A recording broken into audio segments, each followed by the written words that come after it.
Intro Music FinTech. Hey there, SPY traders. It's high noon on September 3rd, 2024. This is your friendly financial guru, Funny FinTech, bringing you the latest, greatest, and sometimes craziest updates from the world of the S&P 500. Let's dive right in, shall we? Transition music. Today's headlines. The S&P 500 takes a slight breather after a roaring August. Nvidia stumbles despite blockbuster earnings, and investors are getting a bit defensive. Let's break it all down. Transition music, Funny FinTech. First up, the S&P 500. It's down about 1.5% today, a bit of a cool down after a sizzling August where it was up 2.3%. Hey, even the strongest bulls need a rest, right?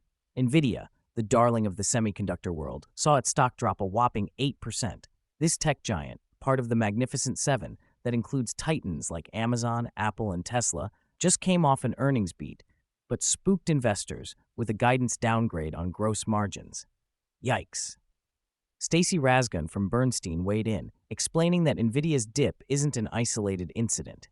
It reflects a broader market trend of investors getting skittish and taking their chips off the table.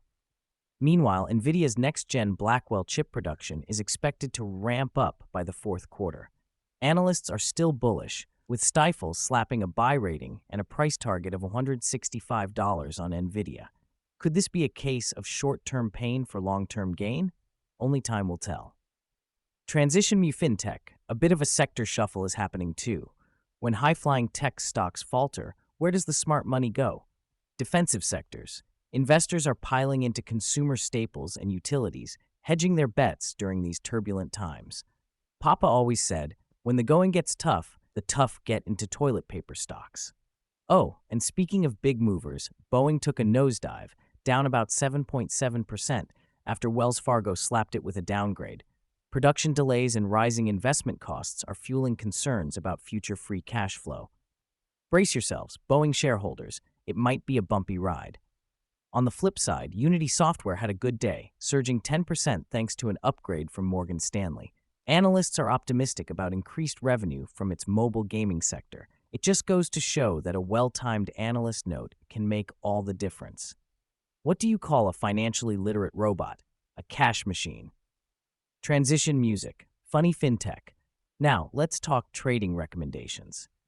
The S&P 500 is currently in a bit of a correction phase, not surprising after its stellar performance in August. Here are a few tips. 1. Keep an eye on defensive stocks. With volatility creeping back, it might be wise to allocate more to consumer staples and utilities.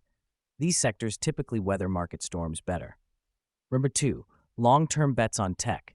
Despite Nvidia's recent dip, consider this a potential buy-the-dip opportunity, especially if you're bullish on the tech sector in the longer term. Advanced AI and semiconductor tech aren't going anywhere. 3, watch the earnings reports. Companies are about to report their next quarterly earnings. Keep an eye on those, particularly for companies like Nvidia and Unity. Positive reports could swiftly turn the tide. 4, monitor Federal Reserve actions. Fed's rate cuts could inject some much-needed mojo back into the market. Stay vigilant on economic indicators like job data to get ahead of these movements. 5, diversify. Lastly, always diversify. Don't put all your eggs in one tech basket, or any basket for that matter. Spread the risk, folks. Closing music, Funny FinTech. And that's it for today's episode of Spy Trader. Stay smart, stay safe, and as always, keep those trades in the green. Until next time, this is Funny FinTech signing off. Catch you on the flip side. Outro music.